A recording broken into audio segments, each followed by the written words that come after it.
Today on Dr. Phil.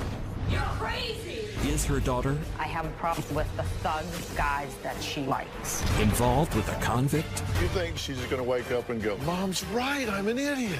No, I'm not calling her an idiot. No, you aren't. I wrote it down. Plus, police say her ex was the last person to see this pregnant woman alive. He tried to take my life. He never once denied that he killed Bethany. Let's do it. Have a good show, everybody. Here we go. This is a safe place to talk about hard things. Stand by, Dr. Phil. I'll try to be an emotional compass and point you in the right direction. 5, 4. I am not giving up on you. Go, Dr. Phil.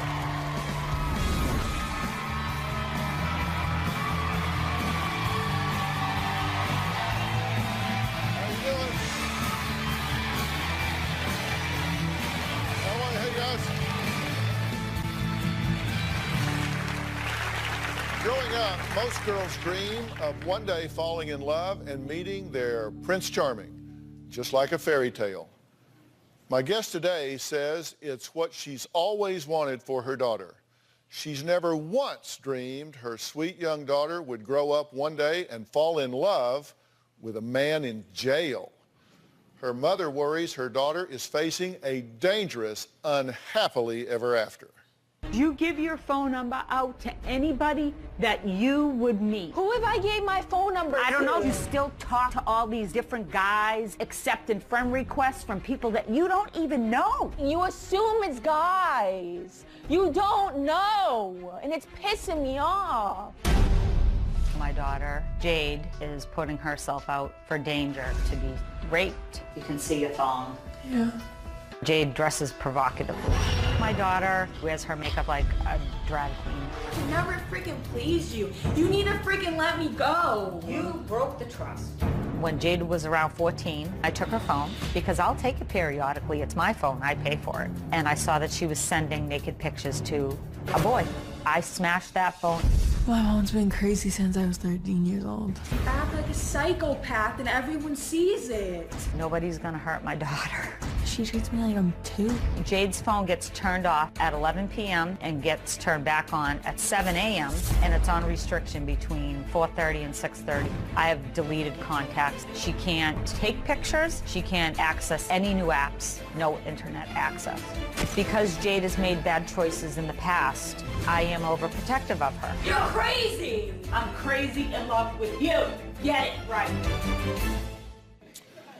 Well, Rhonda says she has every reason to be concerned. Just a few months ago, Jade started a relationship with a man she's never met.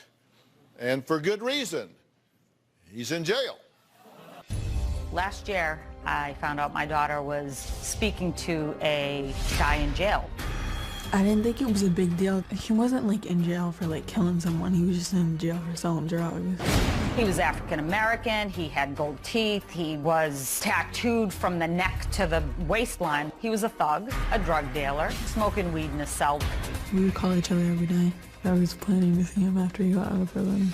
When I realized that my 18-year-old daughter was talking to somebody in jail, I went ballistic.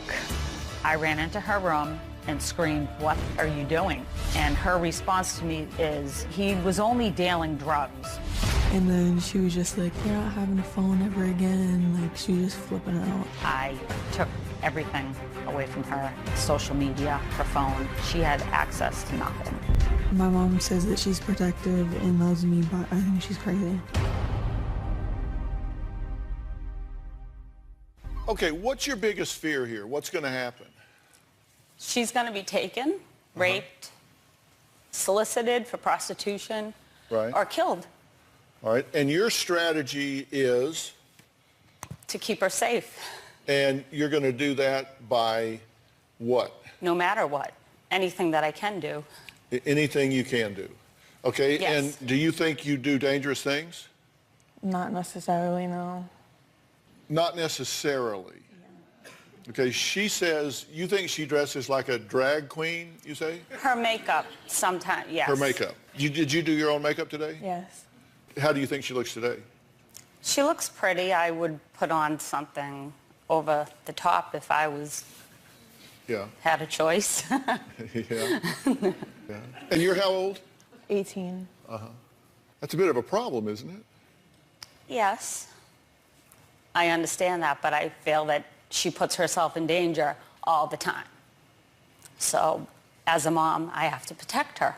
You're just going to raise more hell than she does rebellion.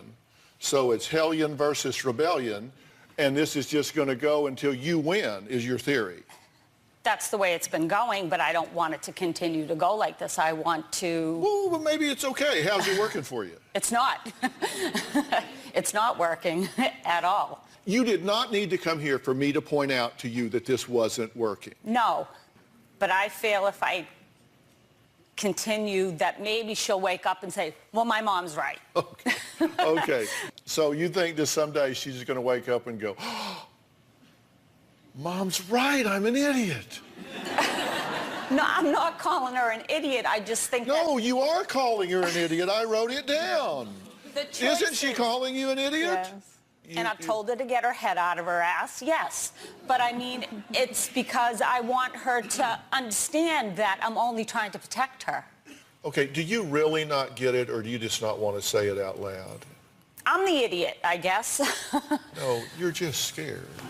Yes. Okay, let's take a break. Jade says she meets a lot of nice guys, but no matter how much she likes them, her mother never approves. Doesn't matter who she drags up, no matter who she meets, they're not good enough for Mom. Well, let's just find out who she's dragging up. We'll talk about that after the break.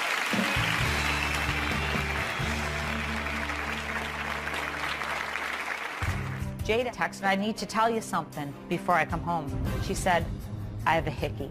So you think it's right to hang out with him the first time out of school and have a hickey? Do you think it's appropriate? He would apologize to you. I don't want an apology.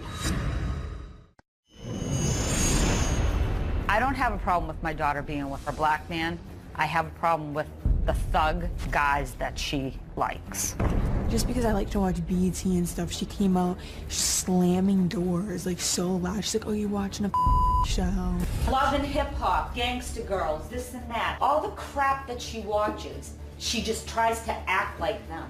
I don't like it. I lock the TV, and you have to put a coat on to watch those channels. Sometimes my mom can be really racist. Okay, you say that you say she's a psycho. Yes. Are you giving her reason to be what you call psycho? I think I have, but I don't think she comes about it the right way. Like, I think she can... Well, let's forget about the way she does it. What are the bad choices you're making? If you're just being completely objective. Talking to someone in jail. Okay, so you're talking to somebody in jail. I was. And this someone in jail, she doesn't like the fact that he's African-American, according to you. Let's put that aside for a minute. How old is this guy? 27. 27, and you're 18. Does he have children? Yes. How many? 3. 3. He has 3 children. What's he doing in jail? You said he didn't kill anybody, so that's good. He was in jail for selling drugs. He's a dealer. Yes. He's a 27-year-old drug dealer with 3 children, and he's in jail. How long is he in jail for? Last time I talked to him, he said he only had 6 months left. So he only has 6 months left. So he's been in there a while. But he hasn't killed anybody. No. So he's like a nice drug dealer. He just got in jail because why? He told me he sold to the wrong person and they told the cops. So he's not a very good drug dealer. No. He's a nice drug dealer, but he's not a very good drug dealer. So he doesn't say, by the way, are you a cop? No. Right? You're talking to him on the phone? Through cell phone, yes. He has a cell phone in jail. Yes. Which is an infraction of its own, correct? Because you're not supposed to have a cell phone in jail. Yes. Have you sent him pictures? Yes. Have you sent him provocative pictures? We're just being honest. Yes. You've sent him provocative pictures in jail. So you're now probably well known in jail. The head girl in jail. So does he know where you live? Be honest. Yes. Not, like, what town or anything. Okay. He doesn't have your address. No. He has your cell phone number. Yes. He did, because we're going to change that. Tells her to look for a place where she wants to live because he loves her and all this crap. Has he told you he loves you? Yes. Did you believe him? Be honest. To a certain point. She did, because after he threatened me and after I called him on his cell phone. Are you a ventriloquist? Because I ask you questions and it sounds like the answer's coming from over here. She does that about everything. Yeah. She likes to answer for me. You know, I thought I was doing pretty good. I didn't yell. I didn't raise my voice. I didn't call her any names. And I seem to have gotten a lot of information you didn't even have yet. Because she's not, I don't think she's going to tell you this. So I need to fill you in along the way. Well,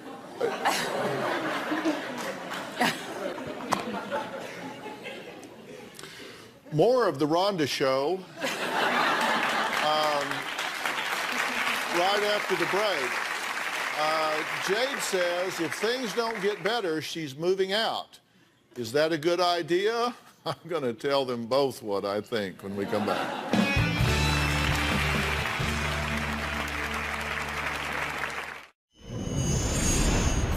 I take Dr. Phil every single day. He says you never have a computer in your children's room. You always have to be aware of what your children are doing on the social media. I feel like I'm doing the right things, but it's not working for my daughter. We fight about it every single day. Dr. Phil, what am I doing wrong? Oh, wow, it's only an hour show. What are you doing wrong? I certainly don't think that you have bad intentions at all. Your intentions are good, your methods aren't working. Right. One thing I know for sure is that your daughter doesn't have the self-worth, the self-esteem, and the value that I would want her to have. And you pointing out her shortcomings in the way that you do doesn't help that. Right. Well, it's not that. It's... No, you need to listen right now. I'm sorry.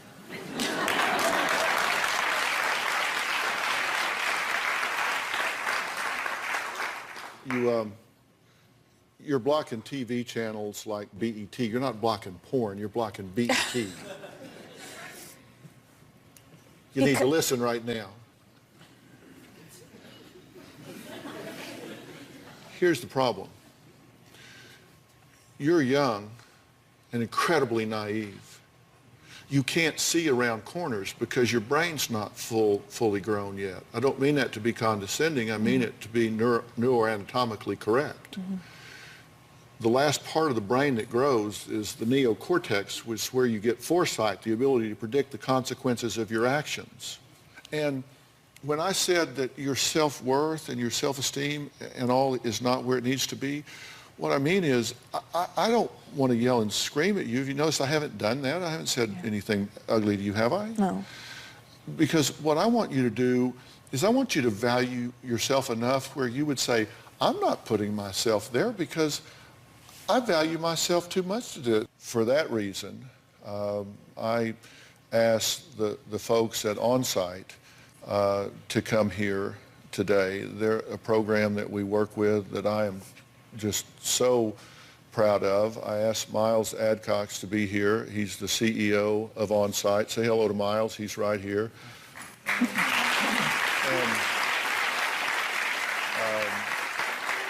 he just does such a terrific job and I think does a really great job, particularly with young folks at the on-site retreat. And I asked him to be here because I wanted him to meet with you and talk with you because I think a really concentrated program with you would be something that you would just flourish under. You know, Miles, she's got such great potential. And so I would like for you, Miles, to sit down backstage and talk with these folks about that because I think this would just be such a great fit. Can you do that with them backstage? 100%. Next, she says she was forced to shoot her boyfriend 2 times in self-defense because she says she was terrified he would kill her. But she did not escape unharmed. It's a night, she says, changed her life forever. We'll meet her after the break.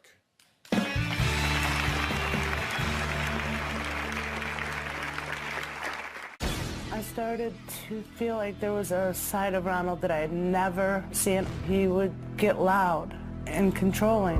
And he said, if I really wanted to, I could shoot you, shoot the dogs, and then shoot myself. We'd all be dead.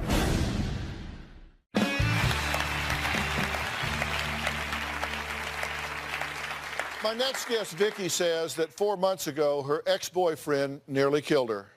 He is now awaiting trial with charges that include attempted murder for shooting her in the head. Vicky says the night of her alleged attack, she feared for her life. I met Ronald about 2 years ago. He seemed to be very nice, polite, quiet, somewhat charismatic. I started to feel like there was a side of Ronald that I had never seen. He would get loud and controlling. He wanted to know my every move. 1 minute he would be very sweet, and then the next minute he would be throwing the ottoman. He would get close into my face and scream where you could feel his breath. One day Ronald brought home a puppy. And when that puppy wouldn't behave, he would choke her. She would gurgle and cry. And I couldn't save her any more than I could save myself. Another day, Ronald took me to the countertop and was bashing my head from the counter to the cupboard. He was mashing me towards the sink, and I thought my neck was going to break. And then he proceeded to tell me that if I went to the police, that he would kill me. I started hiding my guns around the house. And he said, if I really wanted to, I could shoot you, shoot the dogs, and then shoot myself. We'd all be dead. I knew he was going to try to kill me, and there was nothing I could do. I felt like I had nowhere to run. Well, Vicky says she finally got up the courage to leave, but before she had the chance, she says her life was changed forever.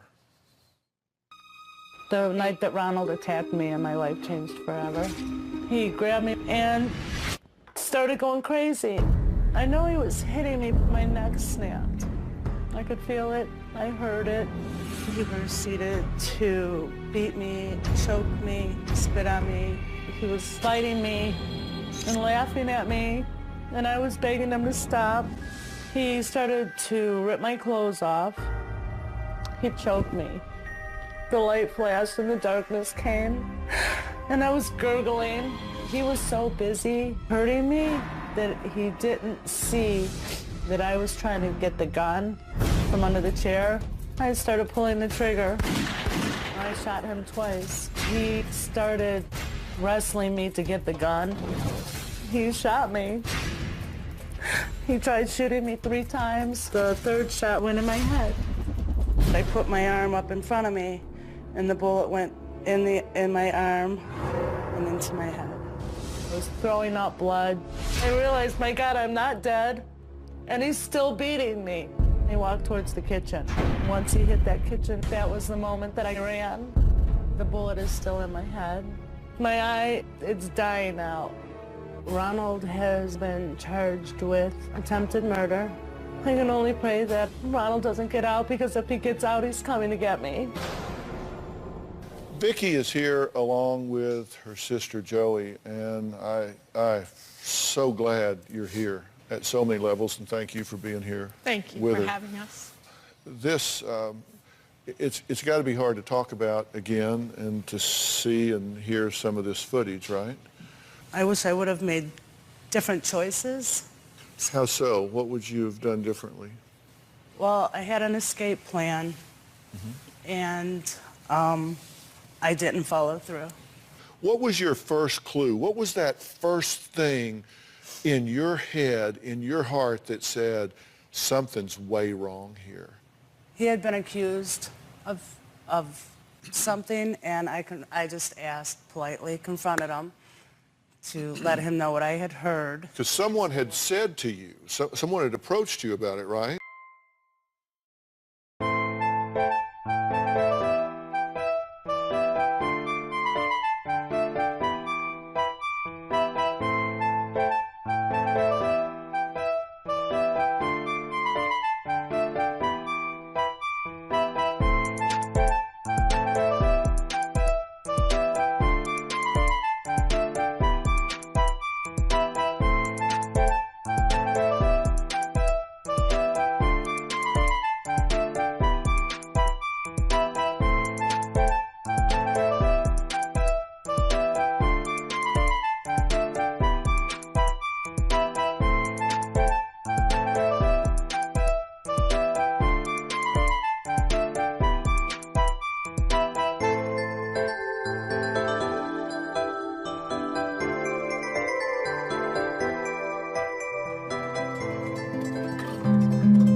Yes. And said, did you know that he was a person of interest at least? Right, and the disappearance of Bethany Decker. You thought, I'm going to say something to him. Yeah. And so you did, and what happened? He blew up. When we come back, Vicki says when she found out her boyfriend was part of the headline in a national news story about a pregnant missing woman, it was really too late. We'll be right back.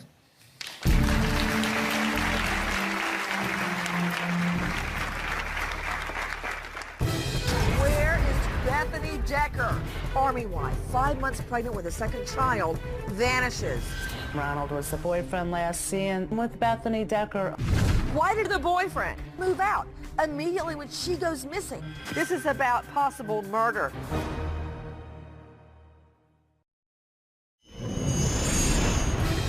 Bombshell tonight. Army wife, 5 months pregnant with a second child, vanishes. Where is Bethany Decker? We obtained a list of what cops were looking for in the boyfriend's home. They have stated in this affidavit that Bethany told them that the boyfriend was very abusive and very controlling. Ronald was the boyfriend last seen with Bethany Decker. The story was intriguing. You have a missing woman who is 5 months pregnant, vanished in thin air. The twist that we found out was that she wasn't living with her husband. She was living in an apartment, and she had a boyfriend. Was it the boyfriend's baby? Unfortunately, we still don't know because she is still missing. Why did the boyfriend move out immediately when she goes missing? This is about possible murder. After Ronald had moved in, he would randomly bring up Bethany and brag about how the courts couldn't get him, how stupid the police are, that he could trick them. And Ronald just told me how he could make people disappear. He never once denied that he killed Bethany. He tried to take my life. I'm 100% sure that Ronald is very much part of Bethany's disappearance. Well, I need to say Vicky's ex-boyfriend has not been convicted of anything that Vicky claims he has done and has never been charged with anything when it comes to the disappearance of Bethany Decker. We reached out to his attorney for a statement but did not receive a response. When he brought up Bethany a couple of times, what was his demeanor when he was talking about it? As though he was big and tough and bad and could beat the system. You were convinced 100% Yes. that you were living with the man that was involved here. Yes. And I could not get out. Yeah. You had code words, right? I worked with her on a code plan because he was looking at text messages and everything. So I said, we're going to start to talk in code. When you text me these words, I have a job interview. That meant she was leaving, and so that if he saw that, he knew she needed a job, so it wouldn't be suspicious. We had an non-disclosed location that we were sending her to, and I got that text one day, and I text back, let me know if you get the job, meaning I knew it would take her a couple days to travel there, and when she arrived there, she would let me know she got that job by text. We had also set up that once she left, she would throw that phone out and we would pick up a burner phone so that she could continue her journey without being tracked by him because they had a joint cell phone account and he was looking on it. Yeah. Well, it was very ingenious of you to work that out, and as you say, you changed the plan. I wasn't thinking straight. I understand. You know, my wife, Robin, has been at the forefront to stop domestic violence. And next, we're going to talk about an exciting project that she's been extremely busy with that's helping further that mission. And, you know, along the lines of what y'all are talking about, one of the things that Robin has done is develop something called the Aspire News app. This is disguised as just an everyday app that goes on your phone, and it has a go button on it, among other things. And Robin, talk about what happens when you activate this go button. When you activate the go button, it goes out to your pre-selected friends, family members, anyone, even 911, and it will send out either a recorded message or a pre-typed message.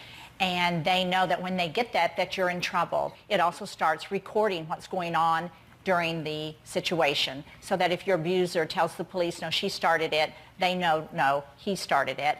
And so, yes, help is on the way immediately when you press that go button. And we're going to talk more about work that Robin is doing after the break, and so we'll be right back.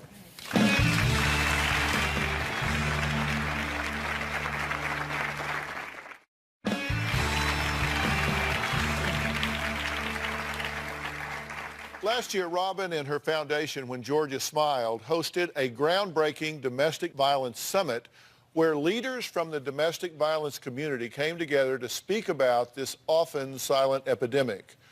One guest speaker who really resonated with Robin was Karen Earl, the CEO of the Genesee Center here in Los Angeles, which is a women's shelter that helps women and children transition from abusive situations to safe ones. Now, Karen shared with Robin how her center was, well, it was in much need of resources, and Robin didn't hesitate to visit her to see how she could help.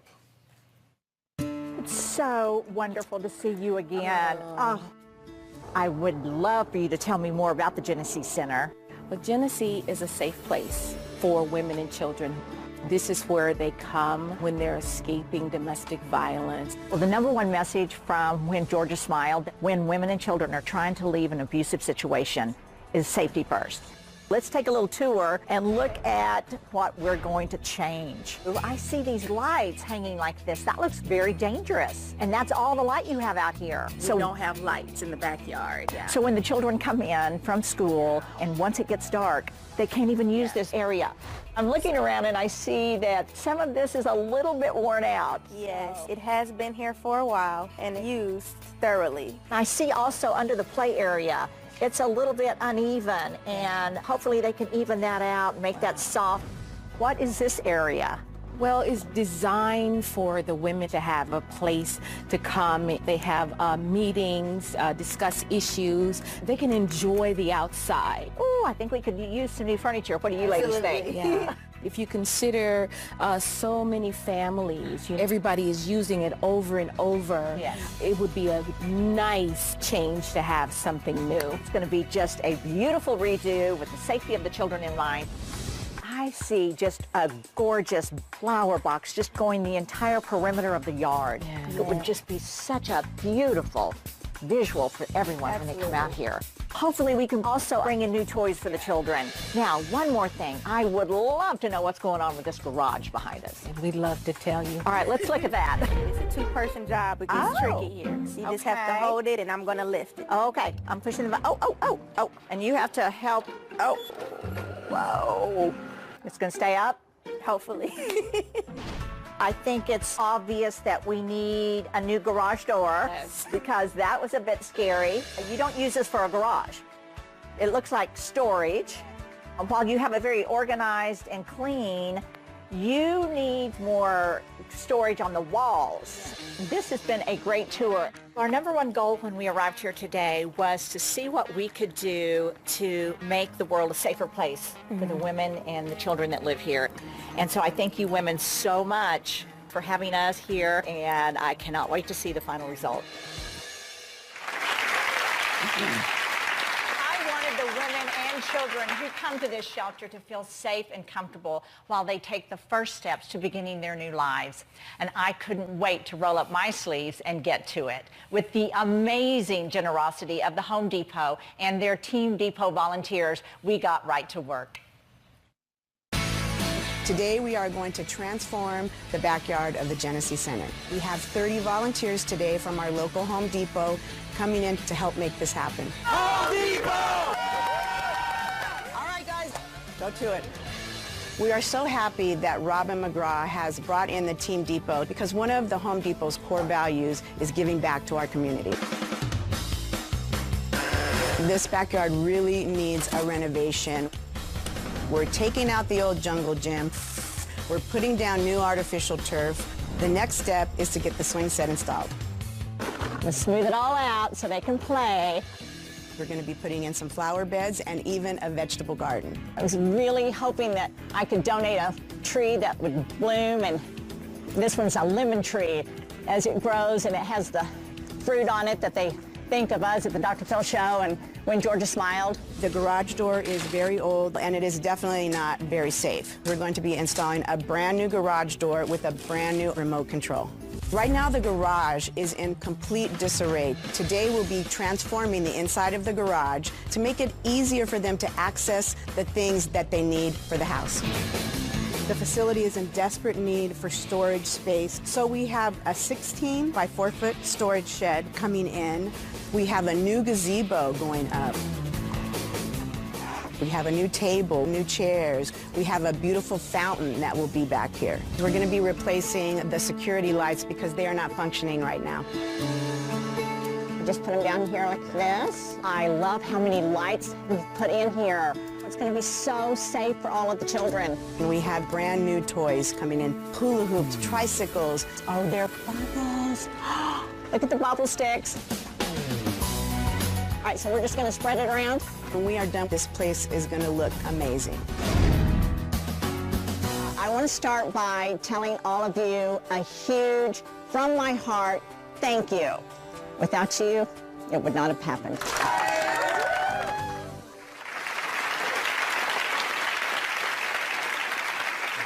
Let's see if I can get Home Depot to come over and get you to rake around our house over there. You guys seem to get her to do a lot of stuff over there. Now, do you really want to go there? No. Are you going to show us the final results? Yes. Are you ready to see it? Because it is gorgeous. So take a look. I know you're excited because I can feel you both shaking. On the count of 3, you're going to open your eyes and get the best surprise you've ever had in your entire life. 1, 2, 3. Oh my God. Oh, you're crying. Oh, don't cry. Tears of joy, I know. What do you think? Can you believe it? Oh my goodness. Beautiful. Look at the swing set. Bless your heart. It's wonderful. What do you think? It's overwhelming, isn't it?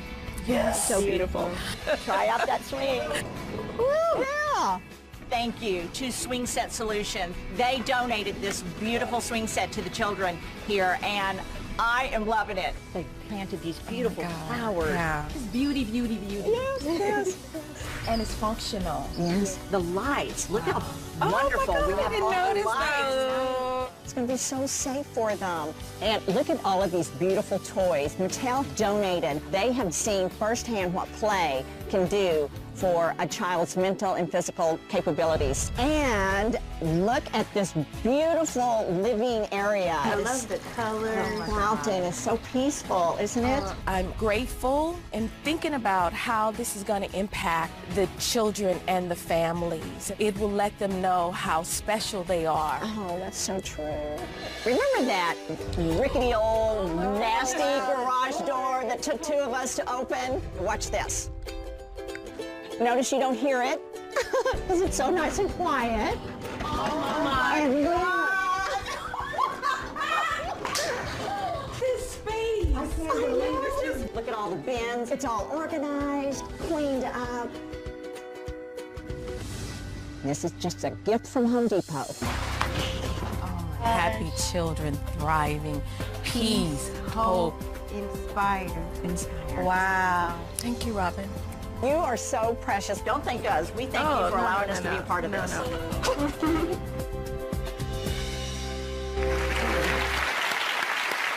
Well, joining us is Karen Earl. She is the CEO of the Genesee Center. So I'm so glad you're here. So how's everybody liking it? We're almost speechless, except we're not.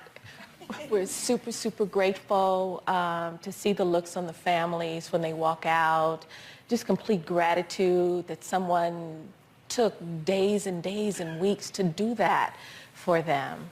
It's very inspiring. Thanks to Home Depot. It was so much fun to be there and be working with them. So thank you for allowing us to be there and be a part of it. Yeah. Also joining us is Stephanie Press, who is the district service manager for the Home Depot. So Stephanie, thank you for being here and for helping out. Our associates volunteer their time. I actually have some of them with me here today. All right, nice.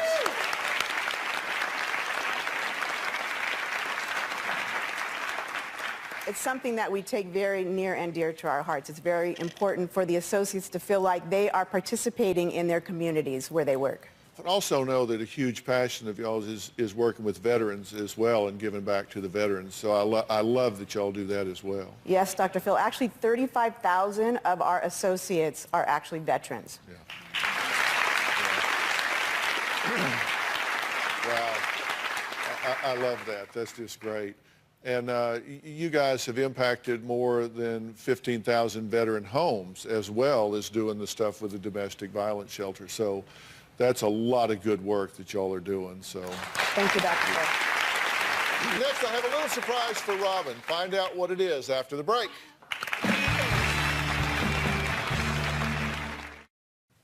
Now, before the break, I said I had a little surprise for Robin. Now, you all know one of the groundbreaking programs Robin has created is called Aspire.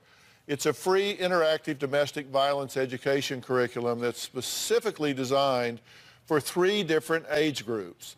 Joining us now are Debbie and Daniel, who are teachers at the Bayside Community Charter School, who have begun using Aspire in their school and have seen a great response among the students. Let me welcome all of them to the show, all right?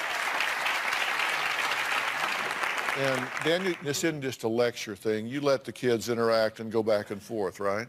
Yeah, I teach sociology, and so one of the great things about the Aspire program is what you're doing is you're using, you know, real incidents, real events that have occurred, and having them come up with ways to help strategize onto how to empower themselves, how to, you know, find help if they need help. I'm so happy to hear that, and that the students are enjoying doing it. Now, Christian, you were in this program, and you had a light bulb moment. What was it for you? Well, when my teacher was showing us the text messages, I kind of just realized that I'm that abusive person, you know. You thought you were starting to cross the line. Yeah. And be too controlling. Yes. I am so proud to say schools all over the country are using Aspire. And just recently, in honor of Women's History Month, Robin was asked to be a featured speaker at Miami-Dade, the largest commuter college in the country, over 100,000 students. She's just delivering this message all over the place. What an honor to meet you. Thank you for being here. It's all mine. Thank you for your work. We have students that we definitely are going to share this information. Thank you so much for doing that. Please join me in welcoming Robin McGraw. I love, in fact, I live for the opportunity to speak to a group like yours. I am here to invite each and every one of you to join me in taking action. It was so exciting to be there. I presented the Aspire curriculum and the Aspire app to the faculty and staff to help them use it in their classrooms. The program is designed for 3 specific age groups, each with its own custom curriculum: tweens, teens and young adults, and adults. My mother, Georgia, made sure I did 2 things every single day. The first thing she made sure was that I thanked God for my blessings. The other thing was to do something for someone else. I think of her every single time I speak. And I hope that even if I reach one person in every crowd, that one person is saved from abuse. And I was also a part of a panel made up of members of my advisory board that answered numerous questions from student organizations about what they can do to create awareness and empower each other to stop abuse on campus. I would like to know what motivated you to start awareness on domestic violence, and what advice would you give to someone like me who would like to start something like this in my developing country? I think if you would just go to unwomen.org, it will be your first step towards knowing how you can get involved and what that can grow into. It concluded with over 1,000 students downloading the Aspire app on their phones at the same time. I pledge to Aspire.